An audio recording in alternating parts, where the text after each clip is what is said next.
Olá! E aí? Oi, boa Gente, vai noite. chegando aí.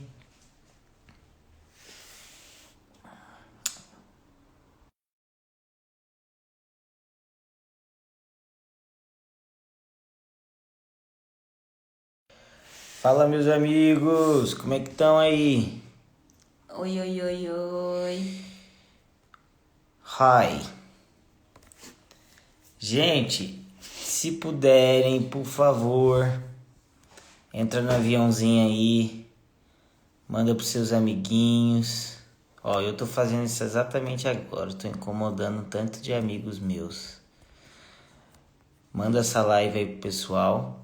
Hoje a Tamires vai estar com a gente vai falar sobre vida de oração. Eu, na verdade, não vou falar muita coisa não, nem a Bru, a gente só quer mais ouvir a Tamires.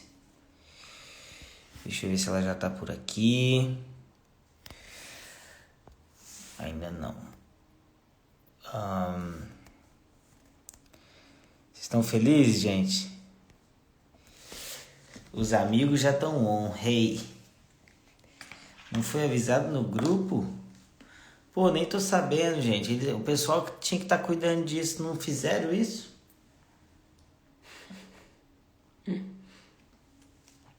Ah, a Tamires chegou. Deixa eu enviar a solicitação aqui pra ela.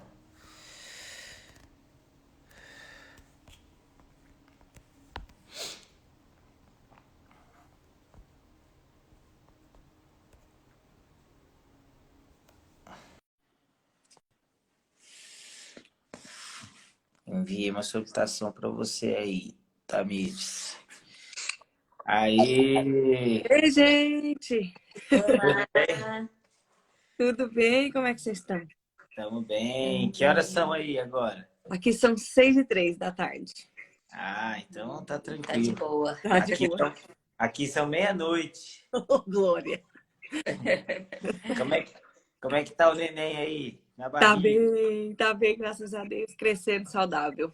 Ai, que Eu bom. tava, eu tava falando algum dia desses nos stories que eu ainda não te conheço pessoalmente.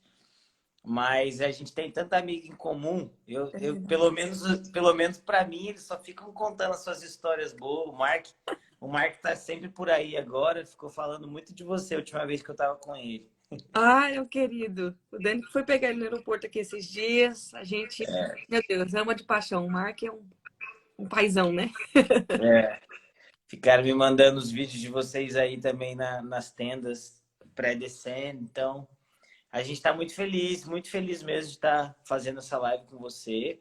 Só para te contextualizar um pouquinho, contextualizar a galera também. Agora, no final de junho e começo de julho, a gente vai fazer 4 ou 5 dias no YouTube falando sobre inconstância, né? Você é ministra há muito tempo, eu também, a Bru também. A gente, como casal, a gente é pastor também local. A gente está começando uma igreja aqui em Londres. E uma das grandes dificuldades, não só dos jovens, mas talvez do nosso tempo, seja a constância. Uhum. E então a gente vai gastar um tempo, né, 4, 5 dias falando sobre isso, do dia 27 até dia 30, 27, não, é isso, 27 a 30 de junho. 27 a 30 de junho. A gente vai gastar esse tempo falando sobre inconstância e tudo mais. E aí, dentro desse tema, a gente foi abrindo subtemas, né? E a gente está trazendo alguns amigos. Semana que vem, a gente vai ter outros amigos também conversando. E aí, um dos temas que a gente, para falar de inconstância, a gente tem que tocar é a vida de oração, né? E eu, cara, eu conheço muitas canções suas, muitas composições suas, eu sei do ministério. As suas canções, elas transparecem a sua devoção de uma maneira muito forte, é muito real, né?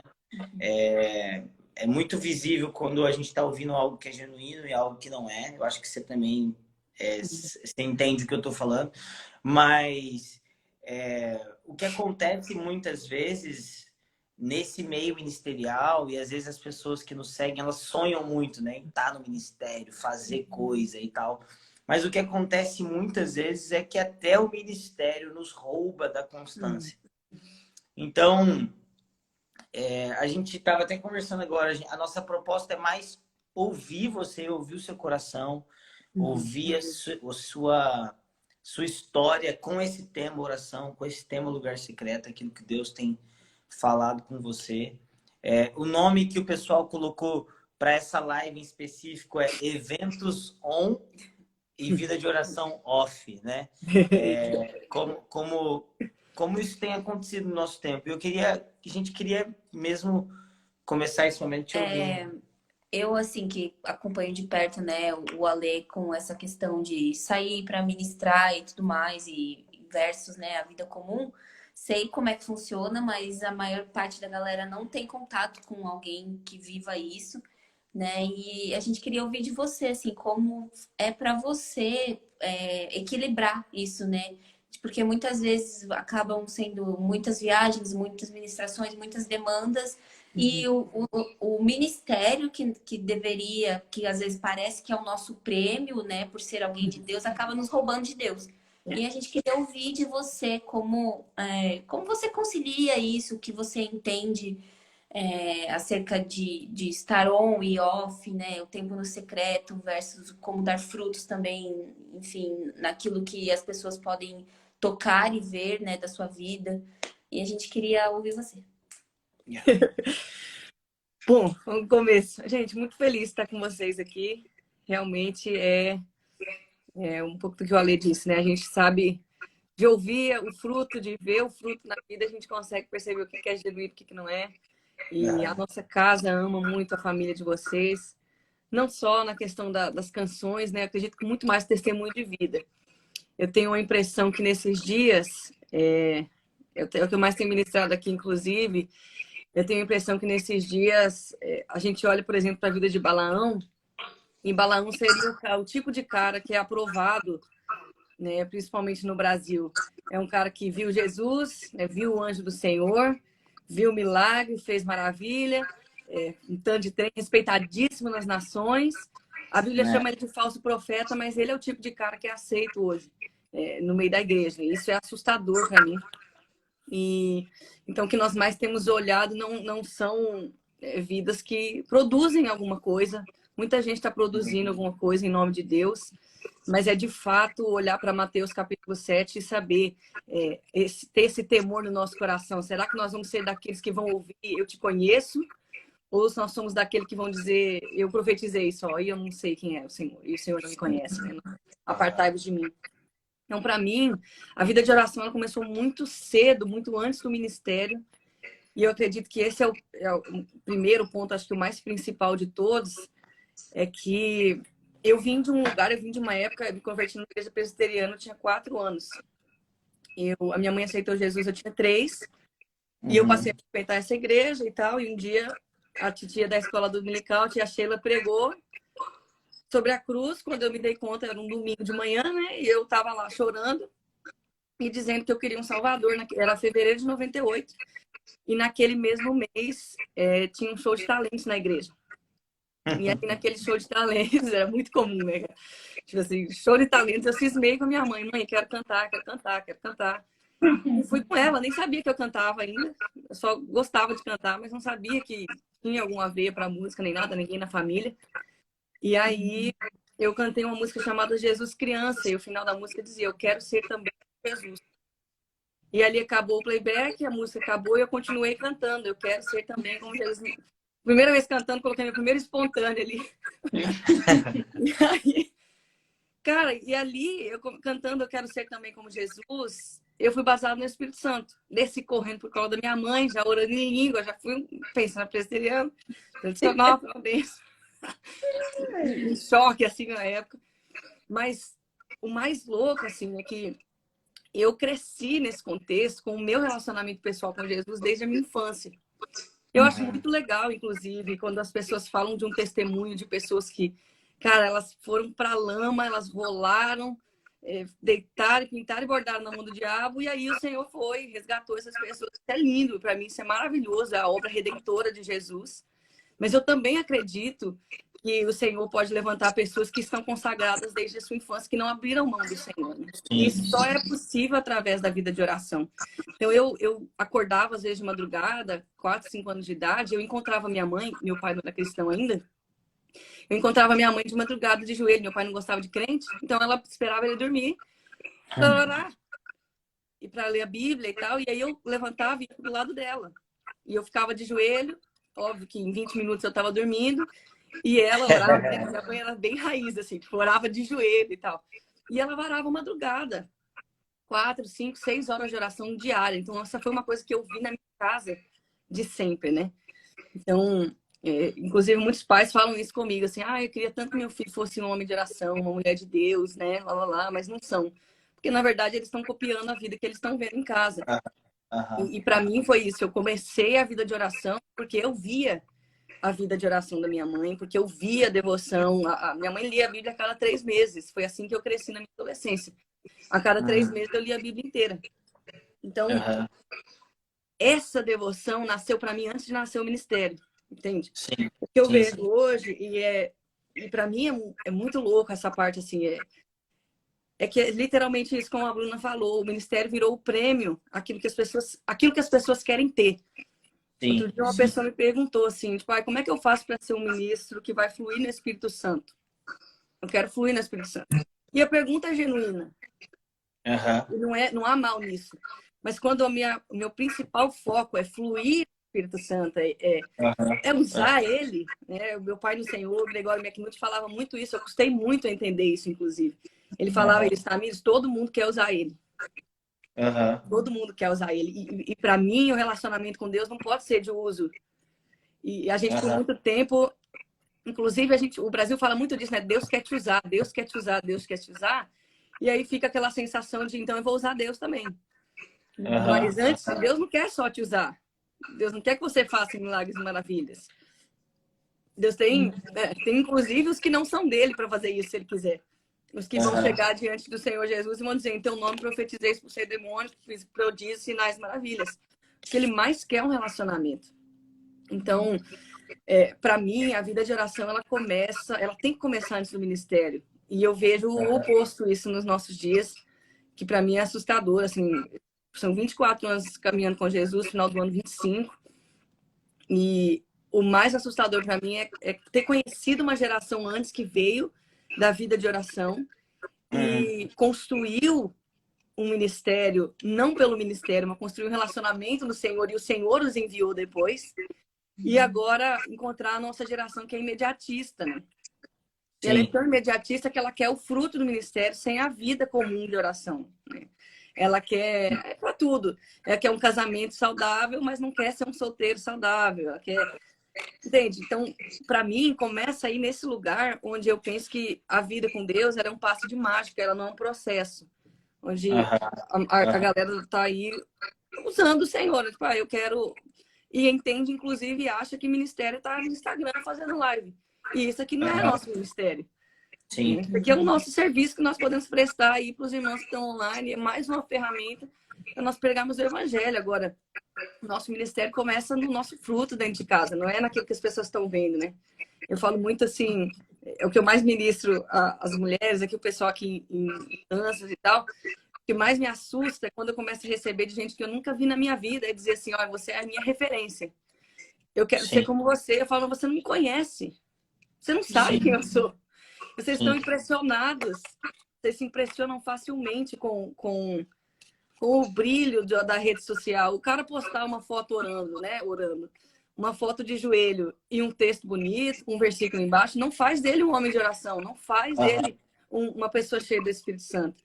Então, eu falo muito isso. Vocês estão pegando referências na vida de vocês. Você não sabe como é que eu trato meu marido? Você não sabe se eu sou uma boa amiga. Você não sabe não sabe se eu tenho fruto do Espírito em mim. Você não sabe se eu sou amável. Você não sabe se eu sou alegre. Se eu tenho domínio próprio. No dia a dia da minha vida. E isso só pode ser produzido com a vida de oração, né? O fogo do Senhor. Deus né? Hebreus capítulo 12. Deus é fogo consumidor. Esse fogo consumidor, esse fogo não pode ser produzido porque ele é o caráter de Deus. E a gente não consegue distinguir isso porque os falsos estão caminhando da mesma maneira. A gente olha para Elias e os profetas de Baal, tinham altar, os dois tinham altar, os dois tinham sacrifício. Os profetas de Baal, inclusive, tinham danças, tinham muito flagelo. Os dois tinham um cordeiro partido em cima do altar. Então, a mensagem parece que é a mesma, mas, na verdade, não é. Porque os homens não podem produzir o fogo de Deus. O fogo de Deus só vem por causa de Deus. Quando a gente olha para Hebreus 12 e ele fala porque o nosso Deus é um fogo consumidor, dando uma resposta, né? O porquê junto do português aí. Porque o nosso Deus é um fogo consumidor, ele começa lá no capítulo 1 de Hebreus, e do 1 ao 10 ele discorre a supremacia de Cristo em tantas coisas. No 11 ele dá a galeria da fé, e no 12 ele fala agora, pois, cercados, então, portanto, de uma grande nuvem de testemunhas, desembaracemos de todo o pecado. Então, para eu ter o fogo do Senhor, eu preciso me desembaraçar do pecado, mas eu não sei fazer isso sozinho. Eu preciso da ajuda do Espírito Santo. E eu só posso fazer isso através de uma vida de oração. Então, para mim, eu viajei o Brasil por 16 anos e acho que a coisa mais assustadora para mim é isso, é olhar pessoas que elas emendam agenda, o ministério virou agenda, e ela emenda uma agenda na outra, ela não sabe nem qual foi a última vez que ela falou com o Senhor. Ela fala com o Senhor, ela lê a palavra para montar a pregação. E ela fala com o Senhor só para falar, oi, hoje eu vou ali no culto e o Senhor tem que manifestar a sua glória. Mas se o Senhor não fizer também, não tem problema não, que eu sei dar meu jeito, entendeu? Então, isso para mim é assustador. Isso para mim é usar a Deus. E eu acredito que esses dias, na verdade, são contados, né? A pandemia veio aí, acredito que para isso, para colocar de novo nossos olhos para dentro. Então, eu sempre... Cara, é por misericórdia de Deus, assim. Mas porque eu vivi esse exemplo, a vida de oração para mim, ela nunca foi abandonada. Eu não sou o tipo de pessoa que vai orar todo dia no mesmo horário. Eu não sou assim. Eu não consigo funcionar desse jeito. Tem dia que eu vou acordar de madrugada, tem dia que eu vou passar a tarde orando, tem dia que eu vou passar a noite orando, mas eu não passo um dia sem falar com o Senhor, entende? Isso para mim é... E as pessoas, muitas vezes, eu não sei se para vocês é isso, até para eu ouvir vocês, que eu não calei a boca até agora, mas eu escuto muito isso, as pessoas dizem para mim assim, eu tô frio, eu tô fria, eu não consigo buscar o Senhor. Mas, na verdade, a própria Escritura ela dá a progressão de como você ser quente. Se você olhar o Salmo 63, o salmista diz, eu te busco ansiosamente. Aí ele diz, a minha alma tem sede, o meu corpo te deseja, os meus ossos queimam. A galera olha para os ministros, eles vão dizer, não, eu preciso queimar primeiro, para o meu corpo desejar, para minha alma ter sede, aí depois eu busco. Mas a nossa alma, ela é responsiva, ela tem sede daquilo que a gente alimenta ela. Ela tem fome daquilo da gente dar ela de comer, né? Não sei se para vocês é isso. Mas é na disciplina do Senhor, né? No temor do Senhor e buscando. Quando tem fome, quando não tem fome. Sabendo que ele é uma pessoa. Eu não vou acordar todo dia do lado do meu marido e eu vou fingir que ele não existe.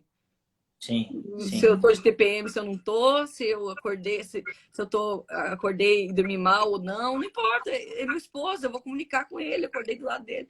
Mas tem pessoas que passam dias da sua vida, anos, ignorando a presença do Espírito Santo e vão apagando o Espírito, né? Sim. Tem várias coisas que você falou que são muito boas, né?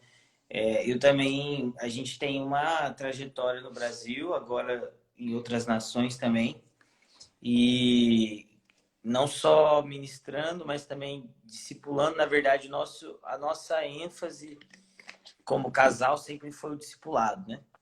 E a coisa que a gente mais percebe é justamente as falsas linhas de chegada que o evangelho brasileiro, não só brasileiro, mas que o evangelho moderno propõe. E por causa dessas falsas linhas de chegada, a gente tem uma falsa vida de oração, né? O Charles Finney, ele falava uma coisa muito boa. Me mostra um homem que fala muito e eu te direi que ele ora pouco, né? Então, quando a gente olha para a igreja e para os ministros que nós temos hoje, os jovens que nós temos, os adolescentes que nós temos, que provavelmente a grande parte das pessoas que estão nos vendo agora, a maioria deles estão, tipo assim, ansiosos para falar, né? Todo mundo tem o que falar hoje em dia. Eu brinco que se você não estudou nada, basta criar uma conta no Twitter. E você vira profissional em tudo do nada. Eu me lembro que quando a gente estava tendo alguns problemas de hipergraça, ainda estamos, né? Mas no Brasil, quando estava isso latente lá no começo da pandemia, eu me posicionei e eu apanhei muito no Twitter, porque eu disse, gente, vocês não vão resolver esse problema aqui no Twitter. Mas a verdade é que nós temos muito o que falar, porque nós estamos ouvindo pouco, né? É aquela coisa de, quando nós olhamos para a revelação do trono em Apocalipse 4, não existe muito o que mudar do que se fala, porque nós estamos tão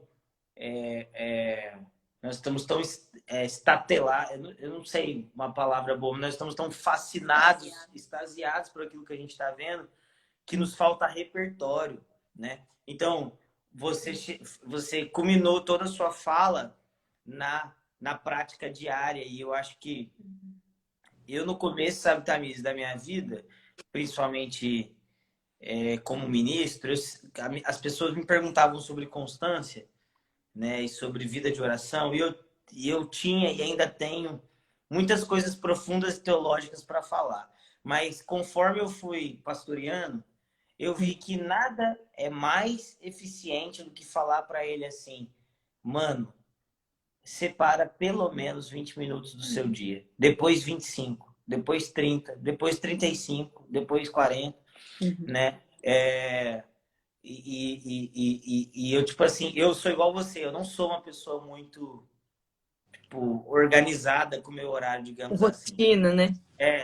Mas nos últimos 2, 3 anos eu tenho aprendido o valor disso, porque eu percebia que muitas coisas da minha vida eu estava falhando em muitas coisas da minha vida por conta de rotina, né? Já a Bru é alguém que consegue ter uma rotina melhor do que eu. Mas, sem dúvida, a gente vai culminar nessa falta de uma devoção diária, e a gente queria talvez entrar nisso, mas antes disso eu queria talvez puxar um pouquinho mais desse assunto das falsas linhas de chegadas, né? Porque é muito latente em você, enquanto você estava falando, como é latente em você a sua veia profética, né? A maneira como você fala, o jeito que você comunica. E nada melhor do que falar sobre essas coisas do que os profetas. Como dizia o Gregório, os profetas eles foram feitos para os lugares altos, né? Então, eu fui muito influenciado pelo Gregório. Não posso dizer que ele é um pai para mim, mas eu fui muito influenciado. E eu queria muito que a gente tocasse um pouquinho mais nisso, que você pudesse falar mais dessas falsas linhas de chegadas, né? Porque a verdade e eu acredito que nós somos moldados, né? A palavra para alma vivente em Gênesis 2:7, essa palavra no original, ela é nefesh. Essa palavra significa fome, garganta. Então, nós somos o que desejamos, nós somos fome. O ser humano é fome. Então, o nosso dia a dia é sobre moldar a nossa fome. Então, tem dia que a gente vai tem dia que a gente vai acordar sem vontade. Mas como nós podemos moldar a nossa vontade? Né? E isso fala muito de olharmos para coisas superiores. Né? Então, não sei, eu sei que isso não é bem uma pergunta, mas eu queria muito que só você falasse mais sobre esse alvo superior, sabe? Esse desejo superior, porque se os jovens, se nós não temos isso, se nós não vemos propósito, nós não entendemos o processo. Então eu queria muito que você falasse mais disso assim pra gente. Acho que uma coisa que o apóstolo Paulo resume bem, e a gente usa geralmente, pessoas usam só no velório, né? Que se os nossos olhos, se a nossa expectativa está só nessa vida, nós somos os mais miseráveis de todos os homens. Geralmente você usa isso, né? Vai fazer um velório. Morreu o varão, a varoa do Senhor, e você fala, nossa, se os nossos olhos estiverem só nessa vida, nós somos os mais miseráveis.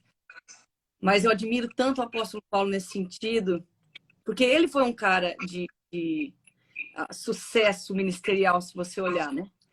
Ele foi um cara de muito sucesso ministerial antes mesmo de caminhar com Jesus. Sim. Fariseu de fariseus, crescido aos pés de Gamaliel. O cara era o cara. E aí, esse mesmo cara, que para mim é violento, eu acho que no fim da sua vida ele fala, eu tenho por perda todas as coisas, pela excelência do conhecimento de Deus, porque eu quero conhecer a Cristo, o poder da sua ressurreição, participar da comunhão do seu sofrimento, ser conforme a ele como se fosse na morte, e ser achado nele, não tendo justiça própria. Esse cara que, meu, se alguém podia falar alguma coisa, era Paulo. Porque depois de todo o zelo que ele carregou pelo Senhor, encontrou o Senhor, Jesus, e aí pronto, agora mudou. E sofreu por causa disso, importa, né? Foi, o chamado dele é esse, importa você saber quanto que vale sofrer pelo meu nome. Segura aí. E o cara suportar todas essas coisas. E ele dizer coisas como, eu fui no... Né, conheço alguém... O cara tão assim, eu conheço alguém que foi até o terceiro céu e viu coisas inefáveis que aos homens não era lícito falar. O cara era o cara. E aí ele chega pro fim da vida e ele fala assim, mas eu quero conhecer a Cristo. Quando eu olho para 1 Coríntios capítulo 1, capítulo 2, ele está dizendo, eu quero interessar essa carta aqui, aqueles que foram chamados para ser santos e chamados para o conhecimento do Filho de Deus. Sim. Ele resume de novo o verdadeiro chamado do crente, né? E essa é a pergunta que fica para todo mundo. Qual que é meu chamado? Qual que é meu chamado? Eu quero saber meu chamado. Se eu vou... E geralmente o chamado está resumindo aí. Se eu vou pregar ou se eu vou cantar. Sim. Eu nunca vi um ministério tipo assim, na escritura que é resumido em cantar e pregar. Nunca vi. Cara, não tem. E ministério não é uma coisa que eu faço, assim. Isso para mim é muito louco. A galera tá correndo atrás do ministério porque não entendeu ainda. O ministério é de Cristo, né? Eu agora entendi que o meu ministério é que eu vou ser apóstolo, eu vou ser profeta, eu vou ser isso. Isso são pessoas, são dons que o próprio Cristo entregou para a sua igreja. Não sou eu que faço meu ministério. Sim. Só como é que eu vou saber, né? Se a gente olha hoje, e essa coisa que é vendida. E é por isso, cara, eu tenho uma briga eterna, assim, acho que dentro de mim. Eu reluto muito com rede social. Eu sou uma pessoa extremamente reservada. Se me deixar 30 dias trancado em casa, 30 dias eu vou ficar em casa e vai estar tudo bem. Eu não preciso de comunicação. E não vai fazer nenhum stories, né? Nem nenhum stories. Eu também. E o povo fica, inclusive, cobrando e tal. Mas por quê? Porque a gente olha hoje, é tudo pronto, é tudo bonito, é tudo no filtro. Tá todo mundo já... Ninguém vai mostrar a treta dentro de casa. Não. Então, quando a gente olha para o cara lá em cima, nós pensamos que ele tem sucesso. De novo, é por isso que eu te falei a respeito de Balaão. A gente olha, a definição de sucesso do crente virou, infelizmente, o dom que o cara tem. Só que Romano vai dizer que o dom é irrevogável. Aí eu fico assim, beleza. O cara pode ir pro inferno falando em línguas. Entendeu? E não sou eu que vou dizer se ele vai pro inferno ou não. É o Senhor, é a vida que ele tem. Só que é viver uma vida olhando os troféus das pessoas que elas venceram onde Cristo não está. Isso para mim é terrível. Sim. Eu não quero vencer em qualquer lugar. E tem gente que só quer vencer. Eu quero vencer, você vai vencer de todo jeito. Eu não quero vencer em qualquer lugar. Eu quero vencer a corrida. Eu quero vencer e ser como o vencedor que não tolerou Jezabel, e ser como o vencedor que não foi morno. Eu quero ser como esse vencedor, que ao vencedor é o cordeiro quem coroa, e não os homens quem coroam, entende? Então, como os prêmios ficaram mais fáceis, e as recompensas, elas são externas, elas são visíveis, dá a impressão para nós de que Deus está no negócio. Aí eu olho hoje e as pessoas dizem assim, cara, Deus tem me dado tudo que eu queria, tudo que eu orei, tudo que eu pedi. Isso me soa mais como o juízo de Deus do que com a bênção de Deus. Quando eu olho para Romanos capítulo 1, Romanos está escrito assim, Deus lhes entregou as suas próprias paixões carnais. Porque tendo conhecido a Deus, não adoraram como Deus. Então, quando eu vejo esse padrão de que as pessoas colocaram diante dos seus olhos, o Cristo que elas pregam hoje é o diabo que eu encontrei na Escritura. A única pessoa que eu vejo na Escritura inteira falando, olha, se você me adorar, eu vou te dar glória, eu vou te dar reino, eu vou te dar pão, eu vou te dar isso, eu vou te dar aquilo, é o diabo. Jesus nunca falou sobre isso. A palavra de Jesus ainda é, olha, você quer vir após mim, negue-se a si mesmo, tome a sua cruz e siga-me. Só que, de novo, o evangelho não é assim tão bonitinho. A gente está querendo, por causa, lógico, acredito que é uma coisa histórica, inclusive, né? Separa, né, a alma, o dualismo entra aí, o humanismo entra aí, entra todo mundo no meio do caminho. E aí a galera faz uma salada e diz, agora se Deus está me abençoando, se a porta abriu, é porque eu estou no centro da vontade de Deus. Mas ganhar tudo aquilo que eu queria me soa muito mais como o juízo de Deus. Então, isso me assusta, que o falso evangelho foi tomando lugar num ponto que as pessoas chamam de aprovação de Deus, o que soa mais como o juízo de Deus, que é do jeito que eu quiser viver, eu estou vivendo, e Deus não tem a ver com a minha vida, sabe? Então, esses prêmios, assim, olhar a rede social, e aí a galera acha que é isso, ter dinheiro, ter fama, ter uma música que estourou no Brasil. Cara, eu vou te falar, eu tô para lançar uma música, ontem mesmo eu fiz a guia. É o tipo de música que você vai lançar, que você fala assim, eu vou apanhar com isso aqui. Você sabe que você vai, Jesus, por que eu tô gravando esse trem? Eu inclusive, falei pro Senhor no final do ano passado, falei, não vou gravar nada em 2022, vou ficar quieta, vou ficar na minha. E eu não falei nem pro Daniel, meu esposo, não tava sabendo desse meu posicionamento, dizer, Senhor, vou ficar off. E aí o Mark, a gente estava aqui no final do ano, e o Mark estava aqui, ele, Deus está me falando, ele deu uma palavra, ele nem sabia, ninguém sabia. Ele deu uma palavra muito certeira, não vai ficar quieta não. Eu falei, Senhor, tá bom. E aquela mesma semana o Senhor me deu uma canção, e ela fala assim, no começo da música, o superficial é fácil de alcançar. Uma canção aqui e uma agenda lá. Mas eu não nasci para saciar a expectativa pública, eu nasci para adorar. Leva-me além, para contemplar a tua beleza, que vale mais que dinheiro de cachê. Porque se eu ser chamado seu amigo, me impressiona mais do que os likes que eu ganhei. E, cara, eu posso falar isso. Eu cheguei lá. Tem coisas que o povo quer na vida, e eu cheguei lá. Eu nunca quis, de verdade, eu nunca quis. Eu nunca quis cantar valendo, assim, pra ser, vou ser uma cantora. Eu nunca quis cantar, meu negócio era dança. Eu sou apaixonada por dançar, por mim eu ia dançar pelo mundo, assim, eu acho. Pelo mundo, assim, né? Na sala da minha casa aqui. Mas, cara, foi uma coisa, inclusive, que eu abri mão, porque ou eu fazia uma coisa, eu fazia outra, e foi obedecendo ao Senhor. Mas eu olho para isso e eu vejo que cheguei lá, tive os likes, tive milhões de visualizações, música chegou, sei lá aonde. E aí? Nada disso, uma vez que você encontrou com a beleza de Jesus, cara, e não tô te falando, assim, Deus sabe, a gente pode falar aqui até, não tô te falando de um lugar tipo assim, não, porque eu encontrei com a beleza de Jesus e isso não me convence, você entende? Os títulos dos homens não me convencem, a beleza, o glamour dos homens não me convence, porque eu fui convencida pela beleza de Jesus. Então, uma vez que eu contemplo a beleza de Jesus, todo o resto perde a graça. Então, o que é um like? O que é um... fulano me chama para ministrar na conferência tal. Eu não tô nem aí. Eu tô 2 anos trancado dentro da minha casa, vai fazer 3 anos que eu tô nos Estados Unidos, e as pessoas, literalmente, acho que vocês entendem bem isso. As pessoas me chamam de loucas. Assim, por que você abandonou o Brasil? Cara, eu não abandonei o Brasil. O Brasil continua nas minhas orações. O Brasil continua nos meus jejuns. O Brasil continua diante do trono de Deus através da minha vida. Tá lindo. Mas o Senhor me chamou. Mas eu estava no auge do ministério. Você estava fazendo a gente. E daí? O ministério não é meu. Isso não é ministério. Isso não é ministério. Fazer agenda semanalmente, todo final de semana tá numa igreja, para mim não é ministério. E chegou um ponto que eu percebi que isso, e acho que lindo que o Senhor parou isso no Brasil. Tem gente ainda forçando a barra para voltar, né? Mas o Senhor parou isso no Brasil. A pandemia não tinha agenda para ninguém. Não tinha como fazer agenda. E aí chega na hora que você fala assim, tá bom, vamos rever. Onde é que tá meu coração? Quem parou antes, porque Deus parou, não se sentiu bloqueado, entende?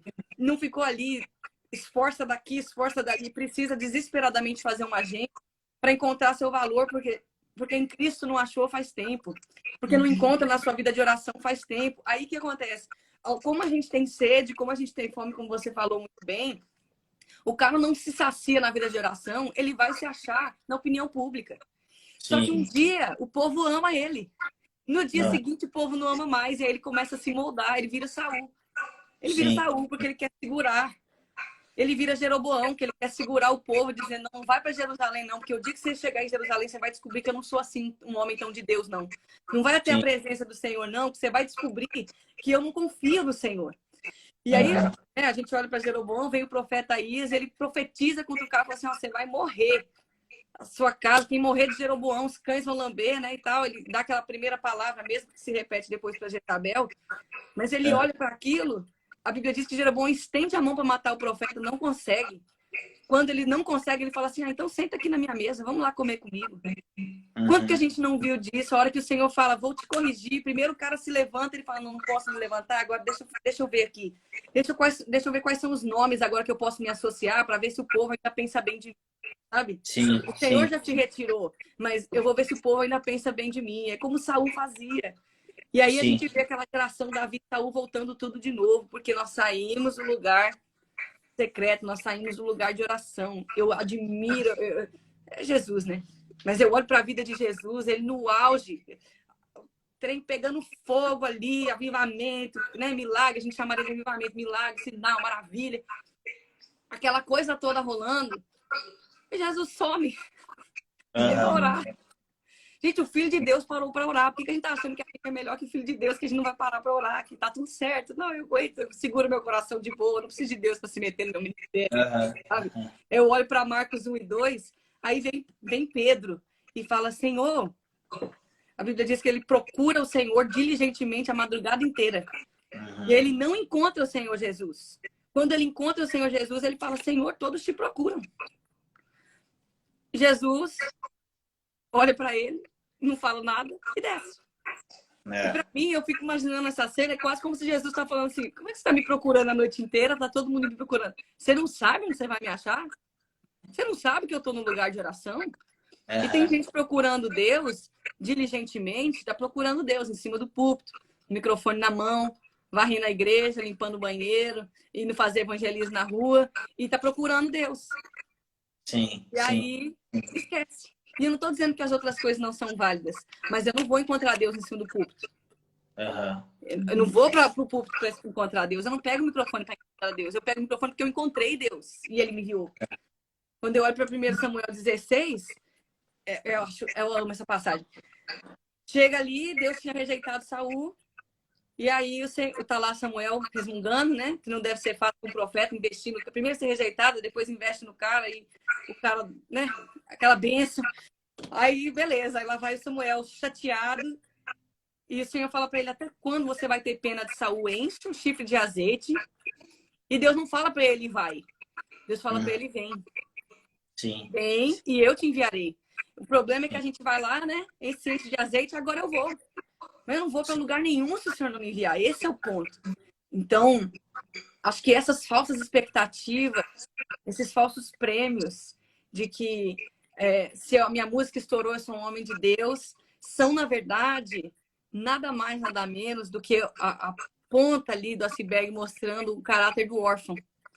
Porque eu não me encontrei como filho, porque eu não aprendi com o Espírito esse clamor do Abba Pai, eu não permiti que ele gerasse isso no meu coração. Agora eu tento achar meu valor, eu tento suprir isso tudo nas expectativas das pessoas e até mesmo dentro do ministério. Yeah. Cara, eu tava... não sei se você quer falar alguma coisa, mas eu vou falar. Tava te ouvindo aqui e pensando em muita coisa, né?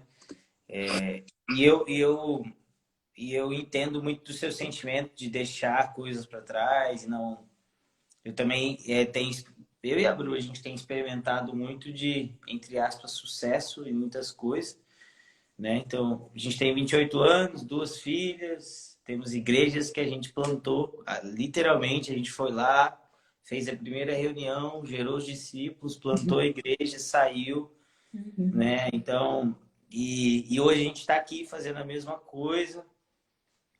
E eu percebo que eu tive muitas oportunidades, assim, muitas, inúmeras, de perder o foco, né?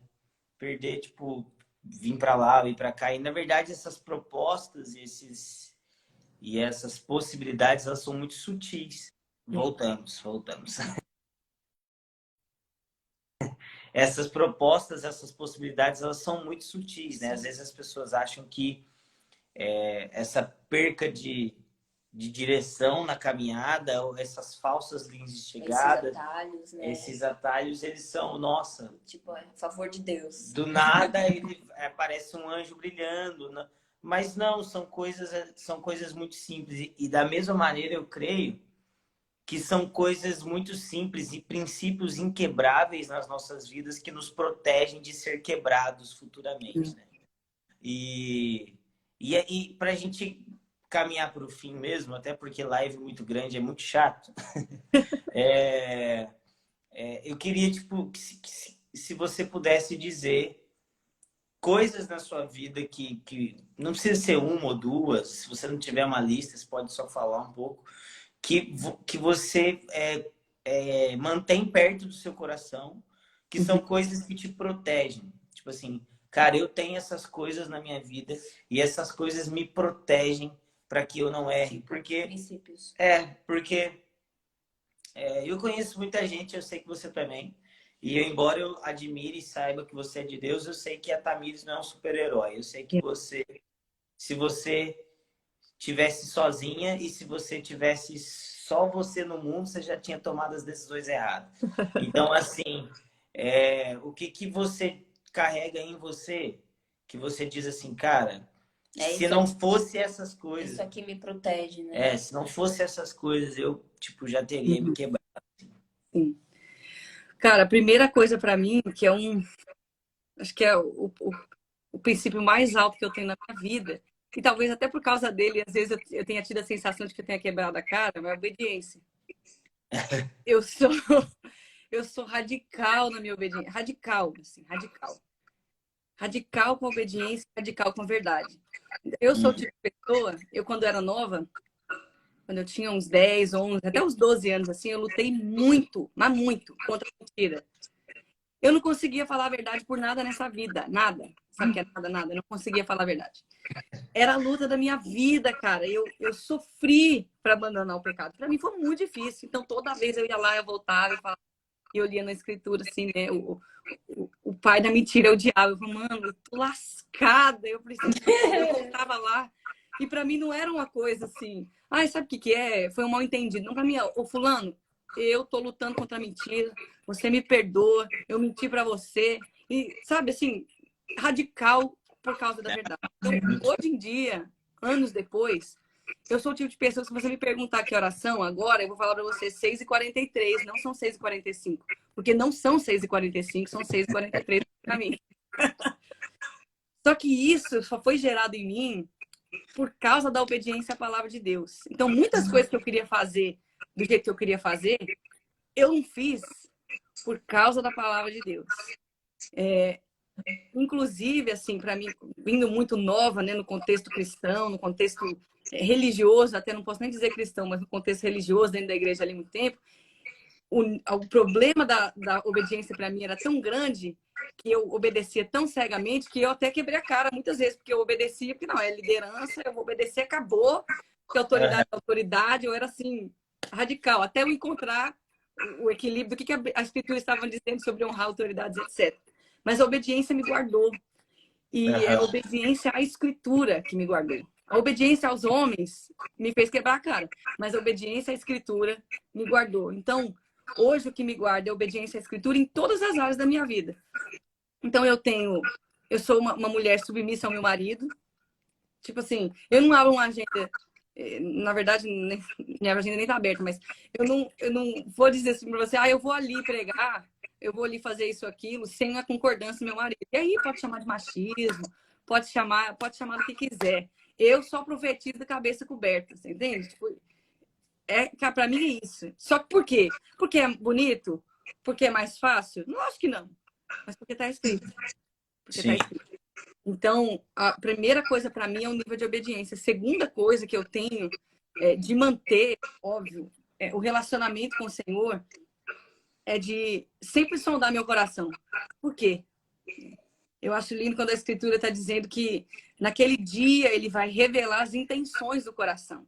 Sim. Então, talvez nós estamos fazendo coisas muito bacanas, muito legais. E por que nós estamos fazendo essas coisas? Então, eu sempre ponho meu coração de volta na balança de Deus. Senhor, me sonda, me conhece, prova os meus caminhos. Prova as minhas intenções. Por que eu estou fazendo isso, Senhor? Eu duvido de mim mesma. Sabe? Tem gente que confia muito em si mesmo. Eu duvido de mim. Será mesmo? Será mesmo que isso aqui é de um coração puro? Espírito Santo, vem aqui, julga meu coração. Espírito Santo, vem aqui, ser juiz sobre o meu coração. Põe o teu prumo, né? Como diz a Escritura, põe teu prumo sobre o meu coração. Essa é uma outra coisa. Outra coisa é que eu vivo em família. Não acredito em ninguém que caminhe sozinho. Não acredito. É impossível você viver o evangelho sozinho, sem a família de Cristo. Eu amo quando Paulo fala sobre isso em Efésios capítulo 3. Ele diz, agora me ponho de joelho perante o Pai de quem carrega o nome da família. Pera, se Deus carrega o nome da família e o filho só faz o que vê o pai fazer, eu não posso andar desvinculada da família. Eu presto contas da minha vida. Então, eu não presto contas da minha vida publicamente. Então, essa é outra coisa. A minha obediência é pôr meu coração na balança do Senhor toda vez, para Ele sondar as minhas intenções. Eu presto contas a uma família, mas eu não presto contas a uma vida pública. Tipo assim, tem gente que tá aí, não tem mais o que é íntimo, sabe? Não tem o que é íntimo e o que é do mundo. Aí a pessoa se perde nisso, porque ela quer agradar o mundo inteiro, ela se perde de quem ela se perde do que Deus quer. Então eu não presto conta da minha vida no sentido, sabe, da minha intimidade. A minha intimidade não é pública. Nisso eu me guardo muito, eu sou até chata, eu me guardo demais, mas eu presto conta da minha vida. Eu tenho pastor, eu tenho liderança, eu presto conta da minha vida para meu marido, eu presto conta da minha vida para os meus irmãos, eu presto conta da minha vida, sabe? E aqui em casa nós temos um lema, acho que eu estou de volta, minha bateria está indo embora. Eu acho que foram bastante coisas aí, mas aqui em casa a gente tem é quase que um contrato não verbal, assim. Um contrato verbal, não escrito, assim. Todo dia, desde que a gente se casou, desde que a gente noivou, na verdade. A gente aqui não namorou, a gente só noivou e casou. Mas todo dia toda semana, pelo menos, a gente se pergunta isso. Amor, você vê o fruto do Espírito em mim ainda? Você vê a ação do Espírito na minha vida? A gente não é perfeito. Mas você vê o fruto do Espírito em mim? Isso é verdade para você? E se fala não, nós vamos atrás de arrepender, nós vamos atrás de... Ó, tem uma coisa errada aí que... Peraí, que você não está dando mais espaço para o Espírito Santo. Então, é conferindo em família. Não é só tipo, eu, Senhor, boto meu coração aqui na tua balança. Eu boto meu coração na balança dos meus irmãos. Sim. Então, eu acredito que isso nos causa segurança. Não andar só, isso nos causa segurança. Mantendo uma vida comum, de comunhão com a igreja, né? A comunhão do Espírito. Muita gente fala da comunhão do Espírito e para mim, sem a comunhão do Espírito, você não tem o amor do Pai, você não tem a graça do Espírito, você não consegue reconhecer. Você precisa da comunhão do Espírito. Mas a comunhão do Espírito não envolve apenas o relacionamento com o Espírito Santo, ela também envolve o relacionamento com a noiva de Cristo, né? E é isso. Acho que são medidas protetivas mais básicas, assim.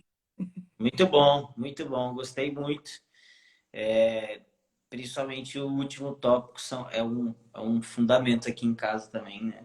Sim. E, cara, pra gente não prolongar muito, eu queria te agradecer de verdade. Eu sei que, não, a gente não se conhece, então você deu um voto de confiança também pra gente. Tipo assim, tomara que não seja uma pegadinha pra gente lançar. Mas eu fiquei muito feliz, a gente ficou muito honrado mesmo. A gente tá em todo um processo de lançar essas lives, né, no final do mês. Vai ser tudo gratuito. Então, para isso, a gente está contando com amigos e pessoas que podem nos ajudar a agregar voz mesmo, né? E foram propostas muitas pessoas, eu não aceitei quase nenhuma, mas quando propuseram o seu nome, eu falei, não, ela eu gostaria de ter um papo. Então, foi muito legal. Obrigado pelo seu tempo. Obrigada pelo convite. Sinto honrada. Obrigado. E a gente deve ir em Kansas em breve. A gente vai se visitar, vai visitar você aí. Combinado. Se você quiser sair, a gente vai só dar uns avisos aqui, aí você já pode ficar liberado. Tá, gente, obrigada. Obrigado. Vocês, um prazer. Tchau. Prazer. Gente, vocês que ficaram aqui com a gente, vou só dar uns avisos rapidinhos, eu e a Bru, para a gente dormir também, que são 10:50 da manhã aqui já. Amigos, essa foi a live com a Tamires. A gente vai ter outras lives semana que vem, mas todas essas lives aqui, elas são só uma espécie de amostra te chamando para o nosso evento totalmente online, totalmente gratuito, que vai acontecer na última semana de junho e primeira semana de julho. 27 começa e são 4 dias de live. Eu quero falar aqui com vocês que no nosso perfil, tanto meu, quanto da Bruna, quanto na Good Vibes, tem um link de inscrição, ok? É gratuito, gente. Só se inscrever lá. E quem se inscrever vai ter direito a essas aulas gratuitas por algum tempo. Isso vai ficar online para vocês lá. Vocês vão poder continuar vendo isso durante um tempo. Mas só para quem se inscrever, ok? Gente, obrigado pela presença de vocês. Até semana que vem.